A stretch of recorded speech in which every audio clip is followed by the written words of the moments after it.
Hello there, welcome to Chapter 6-1. That's not written on your paper, so I'd like you to write that on there. It says 6-1, Chapter 6, Section 1, using the percent proportion. And this comes out of exactly what we've been working on really in Chapter 5. You have to be able to solve a proportion in order to do this particular section. So that's why we spent time reviewing it in class. There's a really easy way to do this stuff, and I'm going to show that to you here in a few minutes. But the key concept here is kind of explained in a different way that's really mathematically better. So I'm going to try to explain it first, and then I'll show you the really easy way to solve these problems once I do that. But when you're finding a percent of something, there's three things that are involved. You have a part, you have a whole of something, and then you have the percent. Now, a percent is always out of 100. Well, notice what we have written right here. We have a proportion where you have, they have words in here that they're trying to tell you and describe to you what's happening. If you know a part of something, you put it over whatever it is that makes the whole. Let's say you have 5 red M&Ms out of 20 total M&Ms. Okay, 5 is the part, but the whole is the 20 because that makes up the whole back. So that's part and whole. And then you might want to know what percent is that 5 of 20 there. Okay, so that's what they're trying to explain to you here, basically, where that number on top, that A, that represents the part of something. That number under the A is the whole of something, and that number P is the percentage of it.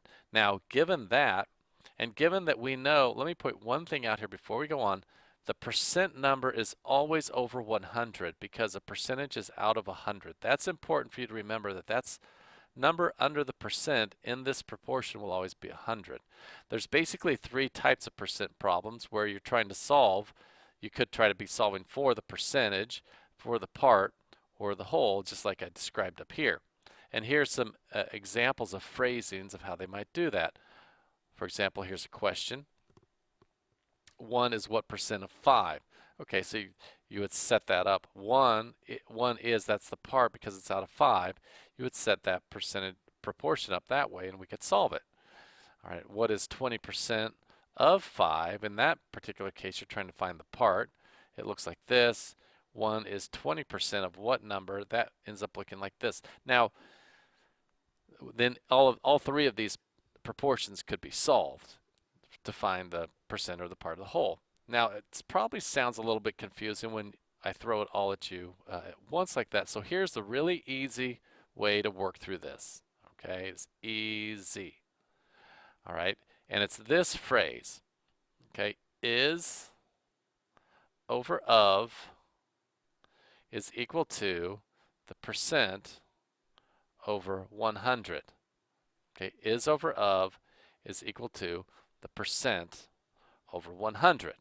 And we can take that and apply it to any of these types of problems. Here's what we have to know. We have to know that is, remember that's the part, and the of, that's the whole, because is the top number, of is the bottom number. Okay, just like we said up here, where part, see how part is on the top, whole is on the bottom there. Okay, so with that information, all right, we're always going to be thinking is over of, it's percent over whole. Is over of, in fact, I might squeeze it in here. I think you have a little more room than me. I'm going to write that over here just as a reminder. Is over of is percent over whole. Okay, so right here next to number 1, here's what I'd like you to write down. Okay, write down the words just like this. Is, the blank, this is number 1, of,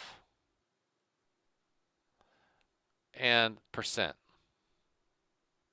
Now remember, is the part, of is the whole. All right, in this particular phrasing, 18 is, see the word is, what percent of 72? 18 is, see the is, what percent of 72? So which keyword is basically signaling the is or the part? That would be 18. 18 is the is. Of 72, you see it right here, of 72. Now the percent, notice it says what percent? Well, we don't know. That's a question mark. Or in other words, in math, we call that x. That's the unknown. All right, so here's notice my percentage. Now, I think you have a little more space than me, so I'm going to do some erasing here just so I can squeeze it all in there for you to see. 18 is the is. Now, see up here how is the top number in the proportion? So I'm going to put 18 on the top. Then of 72, you see how of is on the bottom here? Put that over 72. That's equal to, now the percent is not known because it's asking you to find the percent. So I'm going to put that x over 100. Now, you're supposed to know how to solve this there, and I'll review it real quick. You do crisscross. 18 times 100 is 1800. That's equal to 72 times x is just 72x. And to solve that, you divide both sides by 72 because 72 is multiplied by x. So what we have here, put it underneath if you can fit it. I just can't fit it in there. I grabbed my calculator and I went 18 divided by 72 and I got 25. Okay, so it's 25%. And that's the answer to number 1. Okay, because 25%, 18 out of 72, that's 25% there. So hopefully that makes sense to you. Let's try the same thing to number 2 and just see how easy this really is. So remember our proportion is over of, it's percent over 100. So I want is of and percent. All right, this says what percent, I'll come back to that if you're not sure. It says of 8, so that's 8, is 20, is 20. See how I did that? Of 8 is 20, of 8 is 20. The percent, coming back here, what percent? That's actually an unknown. It means we don't know, and we would like to know.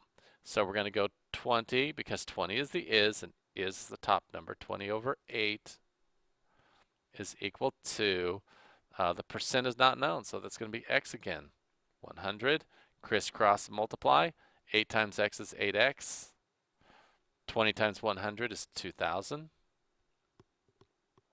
Again, this is the assumption that you know how to solve a proportion at this point. 2,000 divided by 8, and x equals 2,000 divided by 8. I put that in my calculator. I get 250, and you can check me to see if that is correct. I believe it is. There, okay? Keep going down, numbers 3 and 4 here real quick. Okay, I'm going to write down the words again. Is, of, and percent. And let me remind you again, what we're really doing, the is, that means it's a part of something. Up here, when is 20, that was a part of something. So this is something that increased in this example number 2. Of represents, that's a key phrase that represents the whole here. So if I go to number 3, it says what is, so it sounds like the is, it sounds like the part is unknown in this question because it's what is. 74%, that's the easy one, 74, of 56. There you go, is over of. X over 56 is equal to 74, and the percent always goes over 100.